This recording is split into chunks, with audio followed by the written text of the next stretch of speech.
परमपिता परमेश्वर, धन्यवाद करते हुए आपके पास आते हैं और आज हृदय की गहराई से आपका धन्यवाद करते हैं कि आपने हमें उद्धार देने के लिए, अपनी अद्भुत महिमा को प्रकट करने के लिए, अपनी अद्भुत सामर्थ के द्वारा हमारे जीवन को अपनी महिमा में प्रकट करने के लिए जो किया है प्रभु, उसके लिए आपका धन्यवाद करते हैं। और एक ही बात कहते हैं प्रभु, ये आपके द्वारा किया गया वो कार्य है जिसमें हम सिर्फ समर्पित होते हैं और आपका कार्य हमारे जीवन में शुरू होता है। और जब हम समर्पित बने रहते हैं तो आपकी अद्भुत महिमा हमारे जीवन से आपके द्वारा प्रकट होती है, जिससे आपका नाम हम सब विश्वास करने वालों के जीवन से वैसी महिमा पाए जैसी आपकी महिमा होनी चाहिए।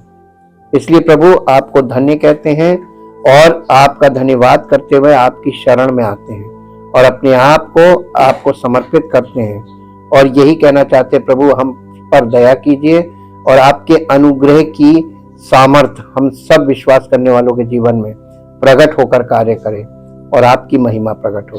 प्रभु यीशु मसीह के नाम से इस प्रार्थना को मांगते हैं, आमीन। सबको जय मसीह की, प्रेज द लॉर्ड। हम परमेश्वर का धन्यवाद करते हैं क्योंकि वो महान सामर्थी परमेश्वर और अपनी महिमा को प्रकट करने वाला परमेश्वर है। महिमा कहां से प्रकट करता है?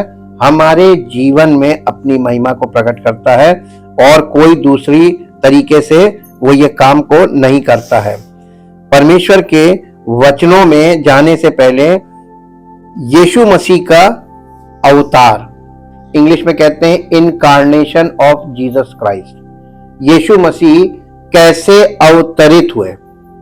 आज हम अवतरित होने की इस विषय को पूरी तरीके से समझेंगे। The incarnation of Jesus Christ, यीशु मसीह का इस संसार में मानव रूप में प्रकट होना, मनुष्य बनकर आया। परमेश्वर जो आत्मा है मानव देह धारण करके कैसे प्रकट हुआ, इसी को अवतार बोलते हैं, इसी को इनकार्नेशन बोलते हैं। इस तरह यीशु मसीह का जन्म हुआ। उनकी मां मरियम की शादी यूसुफ से करने की प्रतिज्ञा की गई थी, लेकिन उनके एक साथ आने से पहले पता चला कि वो पवित्र आत्मा के माध्यम से गर्भवती थी। मत्ती रचित सुसमाचार उसका 1 अध्याय और उसके 18 पद में ये बात लिखी हुई है, पढ़ दें। यीशु मसीह का जन्म इस प्रकार से हुआ कि जब उसकी माता मरियम की मंगनी यूसुफ के साथ हो गई तो उनके इकट्ठा होने से पहले पवित्र आत्मा की ओर से गर्भवती पाई गई। किसकी ओर से? पवित्र आत्मा की ओर से गर्भवती पाई गई। अतः बस वो पवित्र आत्मा की ओर से गर्भवती पाई गई। जो मुख्य मुद्दा है, अवतार कैसे हुआ, पवित्र आत्मा की ओर से वो गर्भवती पाई गई। जब समय पूरा हुआ तो परमेश्वर ने स्त्री से उत्पन्न अपने पुत्र को भेजा। गलातियों की पत्री उसका 4 अध्याय और उसका 4 पद, गलातियों की पत्री 4 अध्याय और 4 पद पढ़ेंगे। ये इन 2 पदों से ये पता चल गया कि परमेश्वर के पुत्र का, वो परमेश्वर का पुत्र क्यों कहलाया, क्योंकि परमेश्वर की आत्मा के द्वारा उसकी माता ने उसे कंसीव किया और परमेश्वर की आत्मा के द्वारा वो मानव रूप में उसका जन्म हुआ जी। परंतु जब समय पूरा हुआ तो तब परमेश्वर ने अपने पुत्र को भेजा जो स्त्री से जन्मा और व्यवस्था के अधीन उत्पन्न हुआ। ठीक, जब यीशु मसीह उत्पन्न हुआ था उस समय व्यवस्था का समय चल रहा था, अनुग्रह का समय नहीं था। अब देखिए ये 2 पद हमको कुछ बता रहे हैं। हमारे लिए अवतार का क्या अर्थ है, हम क्या, अवतार का मतलब क्या है, इनकार्नेशन का मतलब क्या है। अवतार केवल क्रिसमस के बारे में नहीं है। ये कहा जा सकता है कि ये मसीही धर्म की प्रस्तावना है। ये हमें ईश्वर मनुष्य से परिचित करा रहा है, जो शाश्वत रूप से विद्यमान है और जो पूर्ण ईश्वर के रूप में आता है और पूर्ण मनुष्य बन जाता है। वो देहधारी होता है और हमारे बीच रहता है। परमेश्वर अब हम में से एक है, व्यक्त कर रहे हैं, हम में से एक है, लोगों के बीच के परमेश्वर व्यक्तिगत रूप से अपना प्यार व्यक्त कर रहे हैं, व्यक्तिगत रूप से हमें अपनी कृपा दे रहे हैं। जैसे कि ईश्वर सभी लोगों पर अपनी कृपा बाहर और आगे बढ़ाता है। ईश्वर ब्रह्मांड सभी चीजों का ईश्वर है। मसीह सभी के लिए सुसमाचार लाता है। यीशु सभी समय, सभी जातियों, उम्र और सभी उम्र के लोगों और सभी स्थानों के सभी लोगों के लिए प्रासंगिक है। एकमात्र प्रतिबंध उन लोगों के लिए है जो उसके नहीं है, जिन्होंने उसके प्रस्ताव को अस्वीकार कर दिया है या उसके सुसमाचार को नहीं मानते या उसको ग्रहण नहीं करते। अवतार का सीधा सा अर्थ है कि परमेश्वर मनुष्य बनकर आए। वो पूर्णता ईश्वर रहते हुए भी पूर्णता मनुष्य थे। यीशु मसीह 100% मैन और 100% गॉड था, यानी परमेश्वर और मनुष्य वो दोनों थे। अवतार परमेश्वर के उद्देश्य को पूरा करता है, क्योंकि यीशु मसीह ने मानवता में अपनी अभिव्यक्ति में पिता को समर्पित किया। पूरी तरह से परमेश्वर और पूरी तरह से मानव बनकर मानवता बनने और उसकी सेवा करने के लिए ये उनकी अंतिम जीत थी। वो पवित्र है और अवतरित पुत्र के रूप में है। अपने स्वयं के उपदेशों और पाप तथा सांसारिकता की चुनौती के प्रति वफादार और आज्ञाकारी बने रहे। कौन? यीशु मसीह। इब्रानियों की पत्री उसका पहला अध्याय और उसका दूसरा पद पढ़िए, जो यीशु मसीह के विषय में बात कर रहा है। इब्रानियों की पत्री उसका पहला अध्याय और उसका दूसरा पद यहां इस प्रकार से लिखा है। इब्रानियों पहला अध्याय और उसका दूसरा पद। जी, इब्रानियों पहला अध्याय और उसका दूसरा पद। किसी को जल्दी मिल जाए। इन अंतिम दिनों में हमसे पुत्र के द्वारा बात की। परमेश्वर तरह तरह से पुराने नियम में लोगों से बातचीत करता रहा, लेकिन अंतिम दिनों में यानी यीशु मसीह के जन्म के बाद से उसने अपने पुत्र के द्वारा हमसे बातें की। और 3 अध्याय का पहला पद, 3 अध्याय का पहला पद, इब्रानियों 3 का पहला। इसलिए हे पवित्र भाइयों, तुम जो स्वर्गीय बुलाहट में भागी हो, उस प्रेरित और महायाजक यीशु पर जिसे हम अंगीकार करते हैं ध्यान करो। यीशु मसीह पर क्या करो? ध्यान करो। तो ध्यान करने की जरूरत है कि यीशु मसीह पर आप ध्यान दीजिए कि वो कौन है, किस तरीके से आया, क्यों आया और उसने आकर क्या किया और अब वो हमारे जीवन में क्या कर सकता है। ठीक, उसके बाद 4 अध्याय का 15 पद पढ़िए। इब्रानियों 4 अध्याय उसका 15 पद। 4 अध्याय के 15 पद में, क्योंकि हमारा ऐसा महायाजक नहीं जो हमारी निर्बलताओं में हमारे साथ दुखी ना हो सके, वरन वो सब बातों में हमारे समान परखा तो गया तो भी निष्पाप निकला। यानी उसमें कोई पाप नहीं पाया गया। जैसे हमारे जीवन में तमाम विश्वास परखा जाता है, जीवन परखा जाता, तमाम हमारे जीवन में समस्याएं आती हैं परख के लिए। 5 अध्याय का 7 पद से 14 पद तक पढ़ेंगे। 5 अध्याय इब्रानियों 5 7 से 14। यीशु ने अपनी देह में रहने के दिनों में ऊंचे शब्द से पुकार पुकार कर और आंसू बहा बहा कर उससे जो उसको मृत्यु से बचा सकता था प्रार्थनाएं और विनती की और भक्ति के कारण उसकी सुनी गई। प्रार्थना क्यों सुनी गई? क्योंकि वो परमेश्वर की इच्छा को ही ग्रहण करता था। भक्ति का मतलब है परमेश्वर की इच्छा को ग्रहण करने वाला। जी, पुत्र होने पर भी उसने दुख उठाकर पुत्र होने पर भी उसने दुख उठाकर आज्ञा माननी आज्ञा। वो परमेश्वर का पुत्र था, फिर भी वो दुख उठाता था। काहे के लिए? आपको और हमको दुख के क्यों उठाना है? जब आप आज्ञा मानेंगे ना, बिना दुख उठाए नहीं मानेंगे, क्योंकि आपको अपनी इच्छा के विरुद्ध कुछ करना है। किसकी इच्छा पूरी करना? परमेश्वर की। जब आप परमेश्वर की इच्छा पूरी करने चलेंगे ना, वो आपकी इच्छा के विरोध में होगी, तो आपको थोड़ा दुख होगा, कष्ट होगा। जब आप देख रहे हैं लोग गलत कर रहे हैं और उनको कुछ नहीं हो रहा है, और आप कह रहे हैं कि हम तो प्रभु की आज्ञा मानते हैं और देखिए हमारे साथ कितना गलत हो रहा है, तो आपको बुरा लग रहा है ना, आपको कष्ट हो रहा है। ये कष्ट आपका थोड़े समय का है, इसके बाद आपके लिए आनंद ही आनंद है।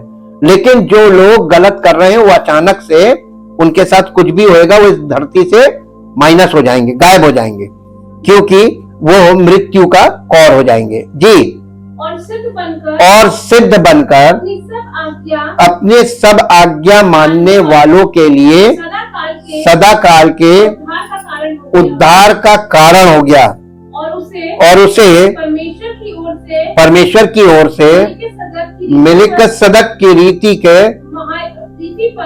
पर महायाजक का पद मिला। किसको? यीशु मसीह को। लेकिन किसके कौन सा महायाजक? मेलिकिसदक के रीति पर। हो गया 14 पद। इसके विषय में हम बहुत सी बातें हमें बहुत सी बातें कहनी है, जिनका समझाना भी कठिन है, इसलिए कि तुम ऊंचा सुनने लगे हो। समय के विचार से तो तुम्हें गुरु हो जाना चाहिए था, तो भी ये आवश्यक हो गया है कि कोई तुम्हें परमेश्वर के वचनों की आदि शिक्षा फिर से सिखाए। तुम तो ऐसे हो गए हो कि तुम्हें अन्न के बदले अब तक दूध ही चाहिए, क्योंकि दूध पीने वाले बच्चे को तो धर्म के वचन की पहचान नहीं होती, क्योंकि वो बालक है। पर अन्न सयानों के लिए होता है, जिनकी ज्ञान इंद्रियां अभ्यास करते करते भले बुरे में भेद करने में निपुण हो गई है। ज्ञान इंद्रियां का मतलब समझते हैं? आपकी आंखें, कान, नाक, ये जो ज्ञान की इंद्रियां, हमारी 5 इंद्रियां, ये पांचों इंद्रियों के द्वारा आपको ये पता चल जाए क्या चीज गलत है, क्या चीज अनुचित है, क्या चीज उचित है। लेकिन ये अभी तक हुआ नहीं है, क्योंकि हम सिद्ध नहीं हुए। और यहां पर वो बता रहा है पौलुस कि मेलिकिसदक की रीति के अनुसार यीशु मसीह सदा का महायाजक बन गया। हम और कह रहा है इस विषय में मेलिकिसदक की रीति के अनुसार जो महायाजक हुआ है यीशु मसीह, इस विषय में कह रहा है मुझे बहुत सी बातें कहनी जिनका समझाना कठिन है। इसका मतलब जब आप परिपक्व हो जाते हैं तो ये पॉइंट्स आपको क्लियर हो जाएंगे। अब आइए इब्रानियों 9 अध्याय का 14 पद। इब्रानियों 9 अध्याय का 14 पद यहां इस प्रकार से लिखा है, मसीह का लहू जिसने अपने आप को सनातन आत्मा के द्वारा परमेश्वर के सामने निर्दोष चढ़ाया, तुम्हारे विवेक को मरे हुए कामों से क्यों ना शुद्ध करेगा, ताकि तुम जीवित परमेश्वर की सेवा करो। यूहन्ना रचित सुसमाचार उसका पहला अध्याय और उसका पहला पद पढ़िए। यूहन्ना रचित सुसमाचार उसका पहला अध्याय और उसका पहला पद। आदि में वचन था और वचन परमेश्वर के साथ था परमेश्वर और वचन परमेश्वर था। यही आदि में परमेश्वर के साथ था। यही आदि में परमेश्वर के साथ था। सब कुछ उसी के द्वारा उत्पन्न हुआ। सब कुछ उसी के द्वारा उत्पन्न हुआ। और जो कुछ उत्पन्न हुआ है उसमें से कोई भी वस्तु उसके बिना उत्पन्न नहीं हुई। किसके बिना? वचन के बिना। अब आपको हम बताते हैं वचन क्या है। आदि में यानी सृष्टि के समय परमेश्वर ने सारी सृष्टि की रचना काहे से की थी? वचन से। कैसे? उसने कहा उजियाला हो और उजियाला था। He said, let there be light and there was light. यानी उसने मुंह से बोला उजियाला हो और उजियाला हो गया। यानी परमेश्वर ने अपने वचन के द्वारा सृष्टि की रचना की और उसने सब कुछ वचन के द्वारा बनाया। और इसी के साथ 14 पद पढ़िए, यूहन्ना रचित सुसमाचार पहला अध्याय उसका 14 पद। और वही वचन जिसके द्वारा सृष्टि की रचना हुई थी वो देहधारी हुआ और अनुग्रह और सच्चाई से परिपूर्ण होकर हमारे बीच में डेरा किया। और हमने उसकी ऐसी महिमा देखी जैसे पिता के एकलौते की महिमा। अब क्लियर हो गया होगा। इसी के साथ साथ जैसा कि यूहन्ना के सुसमाचार में कहा गया है कि शब्द या वचन मांस बन गया या देहधारी हो गया और बन गया। मसीह जो पूर्णता ईश्वर है, परम कारण वही पदार्थ और सार ईश्वर का सृष्टिकर्ता अपनी रचना में एक शाश्वत प्राणी और एक सृजित प्राणी, एक मनुष्य, पूर्ण ईश्वर और पूर्ण रूप से मनुष्य दोनों के रूप में आया। आधा अधूरा या कुछ सकर नहीं। पवित्र आत्मा और परमेश्वर की पूरी शक्ति एक साथ आई। यीशु मसीह जो सृजित या बनाए गए प्राणी नहीं है, हम में से एक के रूप में दुनिया में आए। इसका मतलब यह है कि यीशु मसीह पूरी तरह से दिव्य होने के कारण दुनिया में एक पूर्ण व्यक्ति के रूप में पैदा हुए जो हमारे स्थान पर रहेंगे और व्यवस्था को पूरा करेंगे और हमारे दिए गए पाप के दंड के लिए हमारा विकल्प बनेंगे। उसने उस दंड को लिया और क्रूस पर अपने बलिदान और अपने बहाए हुए लहू से इसका भुगतान किया। योएल नबी की पुस्तक निकालें। योएल नबी की पुस्तक उसका 2 अध्याय और उसका 32 वर्ष 32 पद पढ़े। योएल नबी की पुस्तक 2 अध्याय और उसका 32 पद। उस समय जो कोई यहोवा से प्रार्थना करेगा, जो कोई यहोवा से प्रार्थना करेगा वो छुटकारा पाए। कब? किस समय? जब प्रभु यीशु मसीह का जन्म हो जाएगा और उनका स्वर्गारोहण होगा, पवित्र आत्मा जमीन पर आ जाएगा, वो भेजेंगे। उसके बाद जब कलीसिया की स्थापना हो जाएगी, उसके बाद जो कोई प्रभु से उस समय जो कोई यहोवा से प्रार्थना करेगा वो छुटकारा पाएगा। और यहोवा के वचन के अनुसार सयोन पर्वत पर और यरूशलेम में उन बचे हुओं को यहोवा बुलाएगा, वे उद्धार पाएंगे। जब कोई व्यक्ति कलीसिया में आता है, कभी ये मत समझिएगा कि आप अपनी मर्जी से आए। कलीसिया में आने का मतलब है कि प्रभु ने आपको बुलाया है। दिस इज कॉलिंग, इसको बोलते हैं इंग्लिश में कॉलिंग। जब आपकी कॉलिंग आ जाती है, जब आप कलीसिया में आते हैं, काहे के लिए आए? ताकि प्रभु आपको छुटकारा दे। चाहे आपके जीवन में कितनी चीजें जो पूर्वजों से चली आ रही है, डीएनए की समस्या है, आनुवांशिक बीमारियां, श्राप, ये सारी चीजें जो आपके जीवन में आ रही, जब प्रभु आपको बुलाता है और आप कलीसिया में आते हैं, काहे के लिए बुलाया? इन सब चीजों से परमानेंटली आपको छुड़ाने के लिए बुलाया, छुटकारा देने के लिए।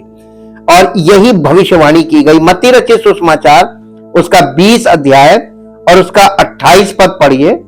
मत्ती रचित सुसमाचार के 20 अध्याय का 28 पद यहां इस प्रकार से लिखा हुआ है। मत्ती 20, जैसे कि मनुष्य का पुत्र वो इसलिए नहीं आया कि उसकी सेवा टहल की जाए, परंतु वो इसलिए आया है, आप सेवा टहल कर, आप सेवा यानी वो सेवा करने आया था, सेवा करवाने नहीं आया था। यदि कोई कहता है कि मैं मसीह की सेवा कर रहा हूं, गलत। मसीह तो खुद सेवा करने आया था ना, और वो सेवा करने आया, आज भी वो अपना काम खुद करता है। मसीह के सेवक का मतलब यह है कि मसीह का आत्मा सेवक के जीवन में होकर कार्य करे, यानी मसीह अपनी आत्मा के द्वारा स्वयं कार्य करता है, वरना कोई उसकी सेवा नहीं कर सकता। वो आया ही नहीं था, सेवा करवाने नहीं आया था, करने आया था। मत्ती रचित सुसमाचार 26 अध्याय का 36 पद पढ़िए। हाँ, 26 चैप्टर 26 वर्स 36। तब यीशु अपने चेलों के साथ गतसमनी नामक एक स्थान में आया और अपने चेलों से कहने लगा, यहीं बैठे रहना जब तक मैं वहां जाकर प्रार्थना करूं। वो पतरस और जब्दी के दोनों पुत्रों को साथ ले गया और उदास और व्याकुल होने लगा। तब उसने उनसे कहा, मेरा जी बहुत उदास है, यहाँ तक कि मेरा प्राण निकला जा रहा है। तुम यही ठहरे रहो और मेरे साथ जागते रहो। फिर वो थोड़ी और आगे बढ़कर मुंह के बल गिरा और ये प्रार्थना की, हे मेरे पिता, यदि हो सके तो ये कटोरा मुझसे टल जाए, तो भी जैसा मैं चाहता हूँ वैसा नहीं, परंतु जैसा तू चाहता है वैसा ही हो। फिर उसने चेलों के पास आकर उन्हें सोता पाया और पतरस से कहा, क्या तुम मेरे साथ एक घड़ी भी ना जाग सकते थे? जागते रहो और प्रार्थना करते रहो कि तुम परीक्षा में ना पड़ो। आत्मा तो तैयार है, परंतु शरीर दुर्बल है। परमेश्वर का आत्मा, मसीह का आत्मा और पवित्र आत्मा अब पूरी तरीके से काम करने को तैयार है। हम शरीर हैं। कमजोर कौन है? हम कमजोर हैं, क्योंकि हम शारीरिक हैं, इसलिए हम कमजोर हैं। हमारा शरीर कमजोर है और हम अपने शरीर के कारण परमेश्वर की इच्छा में बने नहीं रहते। यूहन्ना रचित सुसमाचार उसका 1 अध्याय और उसका 29 पद पढ़िए। 1 अध्याय उसका 29 पद, 29 वर्स। दूसरे दिन उसने यीशु को अपनी ओर आते देखकर कहा, देखो ये परमेश्वर का मेमना है जो जगत का पाप उठा ले जाता है। ये वही है जिसके विषय में मैंने कहा था, एक पुरुष मेरे पीछे आता है जो मुझसे श्रेष्ठ है, क्योंकि वो मुझसे पहले था। हाँ, ये यूहन्ना बपतिस्मा देने वाला है, कह रहा मैं तो उसे पहचानता न था, परंतु इसलिए मैं जल से बपतिस्मा देता हुआ आया कि वो कौन? प्रभु यीशु मसीह, वो इजराइल पर प्रकट हो जाए। और यूहन्ना ने ये गवाही दी, मैंने आत्मा को कबूतर के समान आकाश से उतरते देखा। किस पर? प्रभु यीशु मसीह पर ठहर गया। ये आगे घर में पढ़िएगा। अब हम आगे चलते हैं और अब मेरे साथ निकालिए रोमियो की पत्री उसका 5 अध्याय उसका 8 पद पढ़िए। रोमियो की पत्री 5 अध्याय उसका 8 पद। यहाँ इस प्रकार से लिखा हुआ है रोमियो, परंतु परमेश्वर हम पर अपने प्रेम की भलाई इस रीति से प्रकट करता है कि जब हम पापी ही थे तभी मसीह हमारे लिए कब, तो वो इसका मतलब पापियों के लिए आया था, धर्मियों के लिए तो नहीं आया था। आज आपको लोगों में कौन सा मसीह दिखाई देता है? आज तो लोग कहते हैं ये मत करो, ये मत करो। अरे तुम कोई चीज अपने आप से खत्म कर ही नहीं पाओगे। तुम्हारा स्वभाव मानव स्वभाव है, तुम सब कुछ गलत करोगे, सोचोगे भी गलत, बोलोगे भी गलत और करोगे भी गलत। ये मानव स्वभाव है, त्रुटियां करोगे और इस तरीके की त्रुटियां तुम्हारे स्वाभाविक है। और इसीलिए परमेश्वर ने पापियों के लिए प्रायश्चित किया अपने पुत्र के बलिदान के द्वारा। यहां पे ये बताया जा रहा, 8 अध्याय में आ जाइए, रोमियो 8 अध्याय का 32 वर्ष 32 पद पढ़िए। 8 अध्याय का 32। जिसने अपने निज पुत्र को भी ना छोड़ा परंतु उसे हम सब के लिए दे दिया, वो उसके साथ हमें और सब कुछ क्यों ना देगा। इसको इंग्लिश में पढ़िए। Who did not withhold or spare even his own son, but gave him up for us all, will he not also with him freely and graciously give us all other things। यहाँ पे एक reasoning है। अगर आपको कभी ये लगे कि परमेश्वर ने हमें क्या परमेश्वर देगा, हम क्यों जाएं, हम कलीसिया में जाएं तो हमें क्या मिलेगा, हम यीशु मसीह पर विश्वास कर लें, उस पर भरोसा करें तो हमें क्या मिलेगा। अब आप जवाब दीजिए। यहाँ पे वचन में लिखा है कि जिसने अपने पुत्र को नरक छोड़ा, हम सबके लिए दे दिया, क्योंकि इंसान कभी भी परमेश्वर की दृष्टि में अनुग्रह नहीं प्राप्त कर सकता, क्योंकि पापी मनुष्य है, पापी स्वभाव है और पतन की अवस्था में। परमेश्वर से कभी हमारा कोई वास्ता ही नहीं, दूर दूर तक, और हम परमेश्वर तक कभी पहुंच नहीं सकते थे। अब परमेश्वर ने क्या किया? अपने निज पुत्र को हमारे पापों के लिए, प्रायश्चित के लिए बलिदान कर दिया।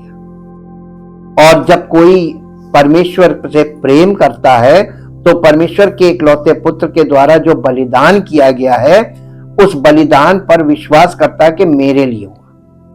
तब क्या होता है? परमेश्वर अपना अनुग्रह उस पर करता है और उसको कलीसिया से जोड़ देता है।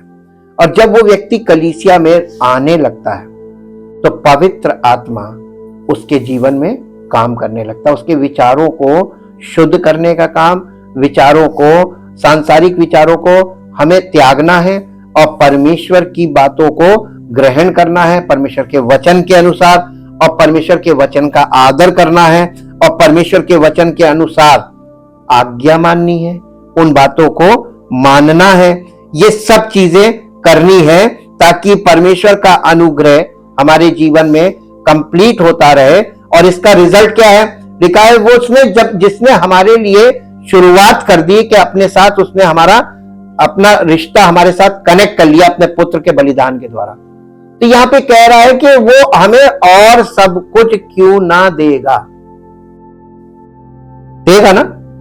जिसने हमें अपने साथ जोड़ लिया तो इसीलिए तो जोड़ा है कि वो हमें वारिस बनाना मांगता है। परमेश्वर हमें ये रोज रोज चीजें नहीं देना मांगता है, बल्कि हमें इस योग्य बनाता है कि परमेश्वर के बच्चों के लिए सब कुछ है और हम चीजों को अधिकार के साथ प्राप्त करने लायक बन जाए। योग्य बनाना मांगता है, वारिस बनाना मांगता है, ये कार्य करना मांगता है। एक और पद पढ़िए, 9 अध्याय, रोमियो 9 अध्याय उसका 5 पद पढ़िए। रोमियो 9 अध्याय उसका 5 पद। पुरखे भी उन्हीं के हैं और मसीह भी शरीर के भाव से उनमें से यानी यहूदियों में से आया, सबके ऊपर परम परमेश्वर युगान युग धन्य हो, आमीन। अब इसके साथ 10 अध्याय का 9 पद पढ़िए, 10 अध्याय का 9 से 13 पद तक पढ़िए।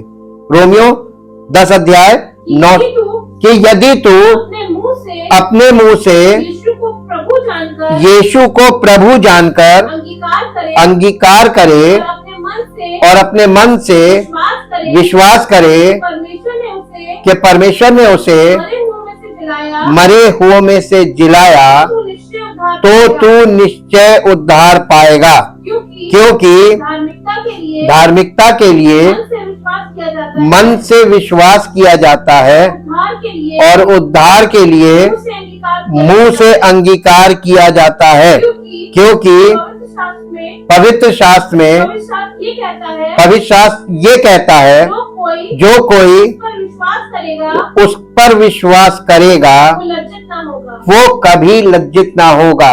ये चैलेंज आपके लिए है। परमेश्वर ने क्या वायदा किया है?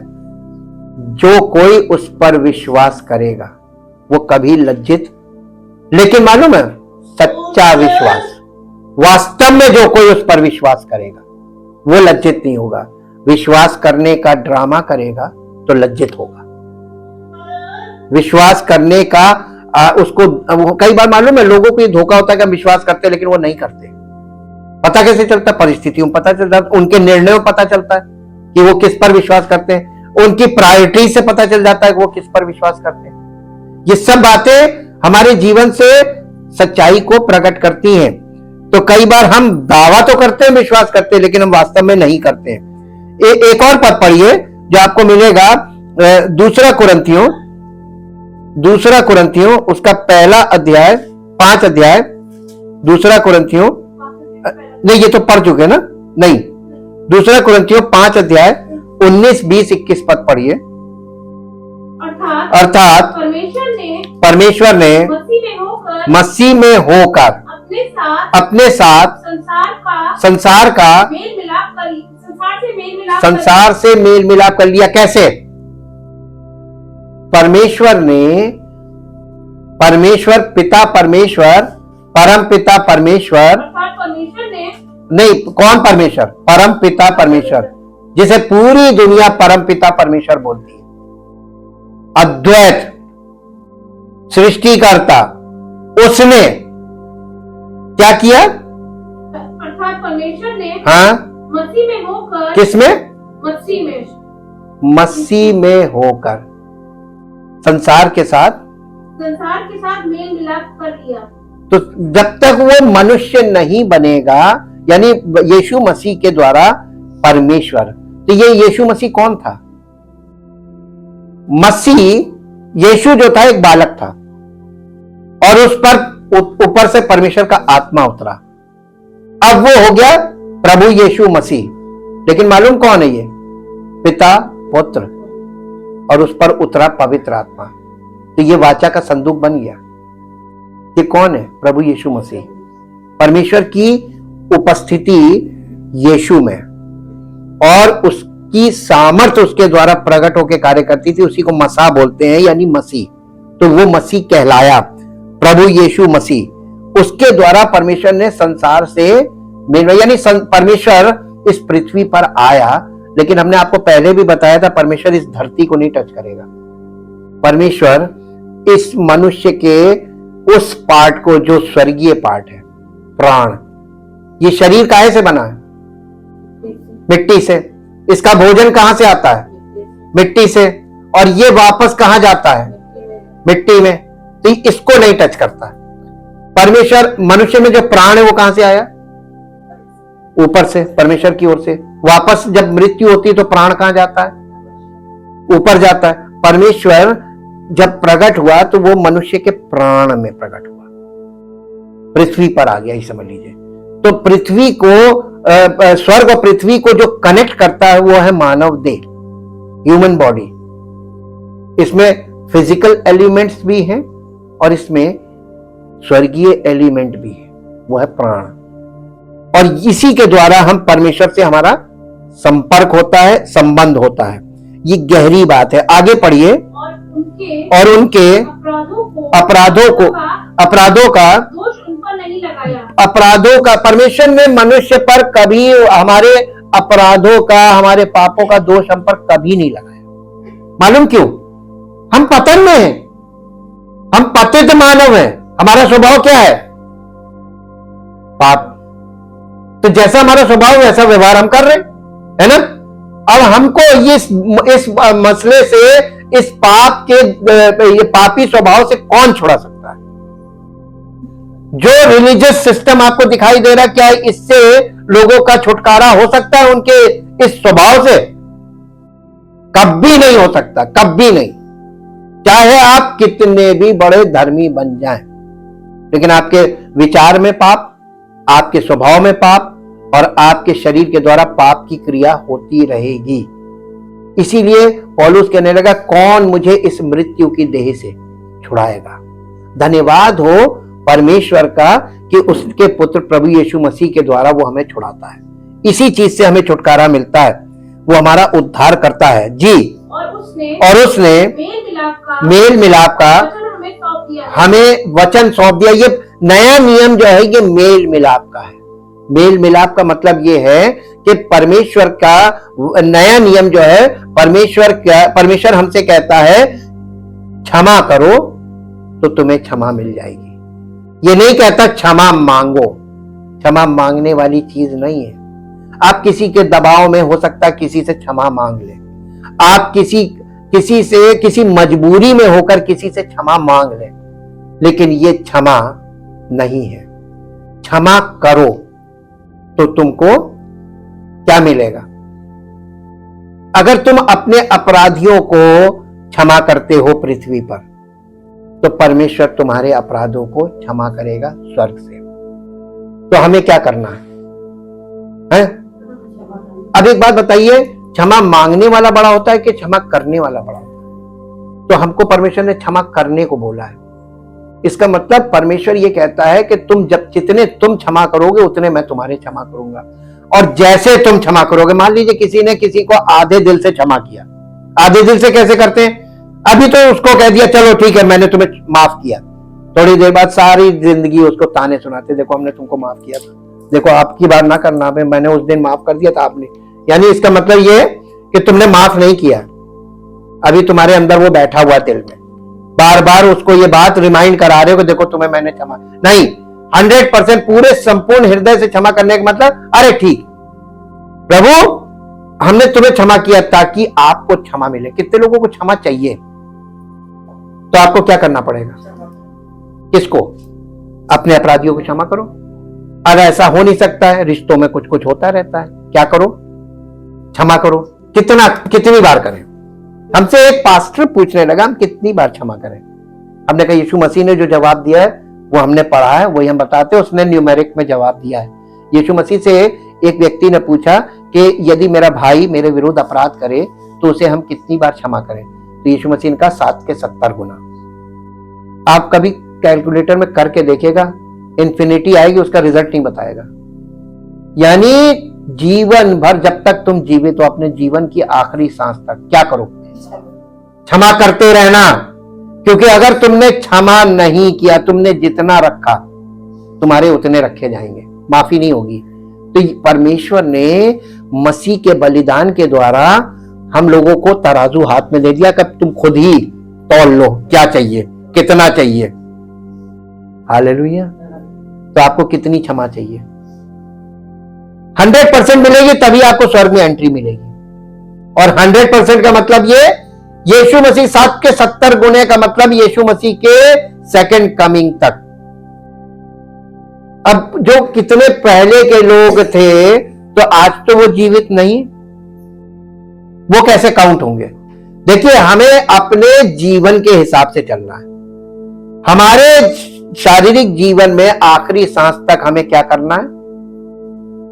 किसको? सबको क्षमा करो, किसी का मत रखना। जितना तुम क्षमा करोगे, जिस प्रकार, एक पद पढ़ दीजिए आप, इस बात पे एक पद पढ़ दीजिए। मत्ती रचित सुसमाचार उसका 6 अध्याय निकालिए। मत्ती रचित सुसमाचार उसका 6 अध्याय। नए नियम में या परमेश्वर के वचन में कहीं भी माफी मांगने को नहीं लिखा है।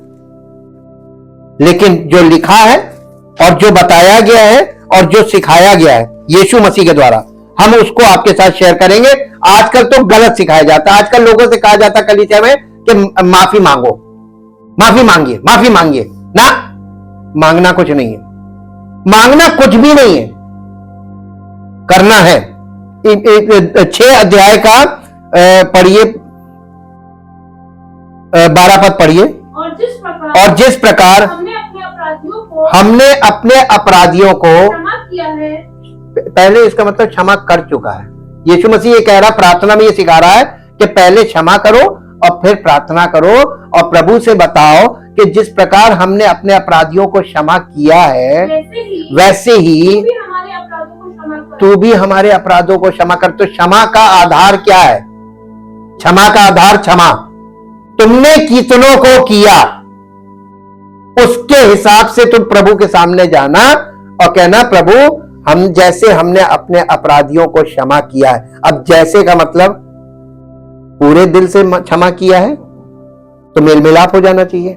मेल मिलाप नहीं हुआ इसका मतलब क्षमा नहीं किया है, अभी दिल के कोने में बैठा है। पूरा क्षमा करो तो तुम्हें भी क्षमा किया जाएगा। जिस प्रकार से तुम क्षमा करोगे वही प्रभु जो बोलोगे, आगे ना प्रिंसिपल सिद्धांत है और सिद्धांत के आधार पे ही परमेश्वर हमारे साथ डील करता है और अलग अलग तरीके हैं। अब कैसे क्या बोगे, कितना बोगे, किस क्वालिटी बोगे वही मिलेगा। तो तुम्हारी क्षमा भी उसी तरीके से है। ये आप हमेशा याद रखिए कि आपका उद्धार आपके हाथों में ही है और कोई और नहीं कर सकता। आपको खुद इस बात को वचन के द्वारा ये सीखना है। 8 अध्याय 2 कुरिन्थियों 8 अध्याय उसका 9 पद पढ़िए। 2 कुरिन्थियों 8 अध्याय उसका 9 पद। तुम हमारे प्रभु यीशु मसीह का अनुग्रह जानते हो कि वो धनी होकर भी तुम्हारे लिए कंगाल बन गया ताकि उसके कंगाल हो जाने से तुम धनी हो जाओ। और इसके साथ एक और पद पढ़िए जो आपको मिलेगा। ये कौन सा पद था? 8 अध्याय का 9 पद। 12 अध्याय का 8 और 9 पद पढ़िए। 12 अध्याय 2 कुरिन्थियों 12 अध्याय उसका 8 और 9 पद पढ़िए। इसके विषय में मैंने प्रभु से 3 बार विनती की कि मुझसे ये दूर हो जाए। पौलुस है, अपनी कोई शारीरिक तकलीफ है उसके लिए उसने 3 बार प्रभु से प्रार्थना की कि मुझे चंगाई मिल जाए, ये मुझसे दूर हो जाए। पर उसने मुझसे कहा मेरा अनुग्रह तेरे लिए बहुत है क्योंकि मेरी सामर्थ निर्बलता में। इसका मतलब जब एक मसीही विश्वासी ये मान लेता है कि मैं किसी लायक नहीं हूं, मैं तो निर्बल हूं, तब परमेश्वर की सामर्थ प्रभु यीशु मसीह के द्वारा आपके उस निर्बल जीवन में बल के रूप में प्रकट होगी, आपको वो बल देगा। लेकिन अगर आप ये कहें कि नहीं मैं तो बहुत बड़ा विश्वासी हूं, मैं मजबूत हूं, मैं तो बहुत ताकतवर हूं, तो प्रभु कहेगा फिर तू अपनी ताकत पे टिका रहे। क्या करना चाहिए? निर्बल। तो कभी भी आपको बड़े बोल नहीं बोलने हैं और अपने आप को मजबूत नहीं, बल्कि प्रभु के सामने दीन बनो तो वो तुम्हें शिरोमणि बनाएगा। ये प्रिंसिपल है जी। इसलिए मैं बड़े आनंद से अपनी निर्बलताओं पर, कभी किसी ने अपनी निर्बलताओं पर घमंड किया है? सांसारिक तौर पर नहीं। अधिक पैसा आपको घमंड देता है और आपके पास ये पैसे की ताकत है। अधिक बुद्धि आपकी ताकत है, अधिक शिक्षा आपकी ताकत है। लेकिन परमेश्वर किसके लिए है मालूम है? परमेश्वर किसकी ताकत है? वो निर्बुद्धियों का बल है। वो निर्बुद्धियों के लिए बुद्धि है और वो निर्बलों का बल है।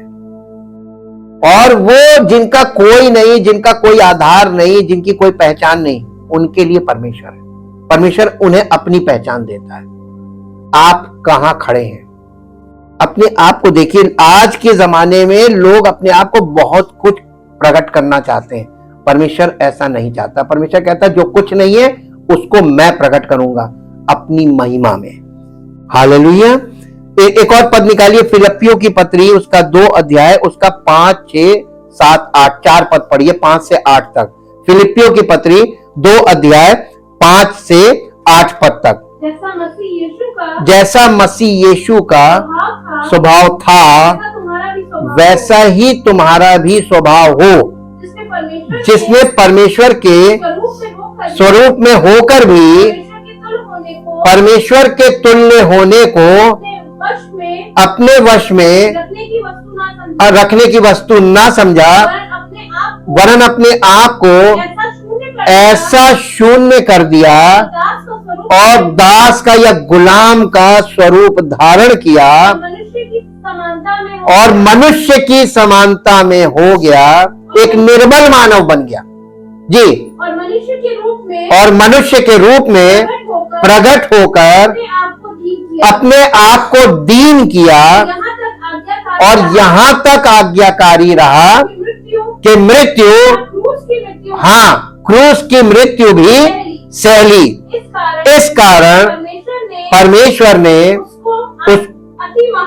उसको अति महान भी किया और उसको वो नाम दिया जो सब नामों में श्रेष्ठ है, क्योंकि यीशु मसीह ने कुछ ऐसा किया इसलिए उसको परमेश्वर ने ये रिवॉर्ड दिया।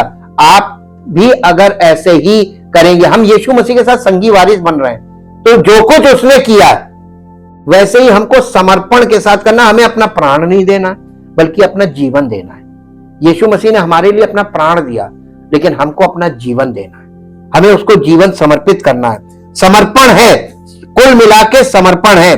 कुलस्सियों की पत्री उसका 1 अध्याय 15, 16, 17 पद पढ़िए। कुलस्सियों की पत्री 1 अध्याय 15।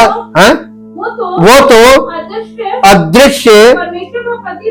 अदृश्य परमेश्वर का प्रतिरूप और सारी सृष्टि में पहलौठा है, क्योंकि उसी में सारी वस्तुओं की सृष्टि हुई है, स्वर्ग की हो अथवा पृथ्वी की, देखी या अनदेखी, क्या सिंहासन, क्या प्रभुताएं, क्या प्रधानताएं, क्या अधिकार, सारी वस्तुएं उसी के द्वारा और उसी के लिए सृजी गई हैं।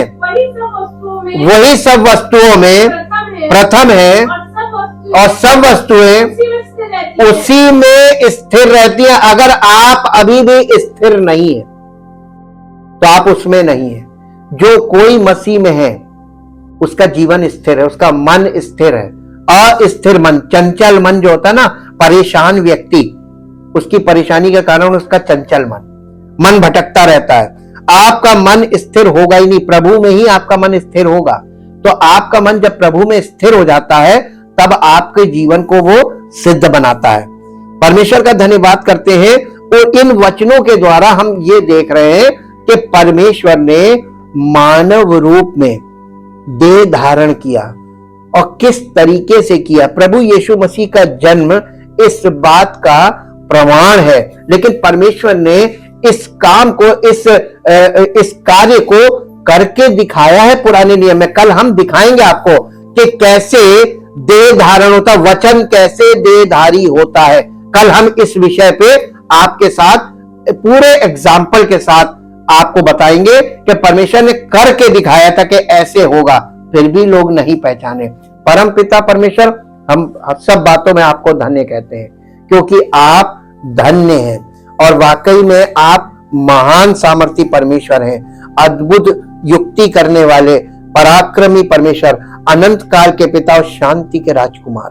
प्रभु हम आपका धन्यवाद करते हैं आपके प्रत्येक कार्य के लिए, जो सृष्टि से लेके और नई सृष्टि तक और प्रभु यीशु मसीह के जन्म से लेके और उसके दोबारा आने तक की सारी बातों को आपने वचन में हमारे लिए संजो के रखा है। बिना पवित्र आत्मा के प्रभु ये बातें हमारी समझ में नहीं आती।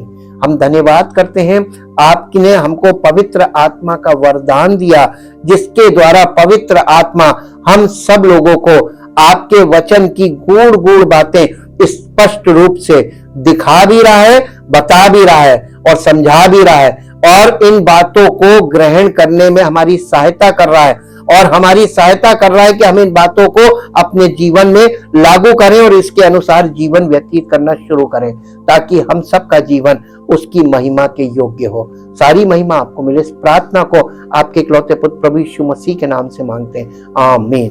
Praise the Lord.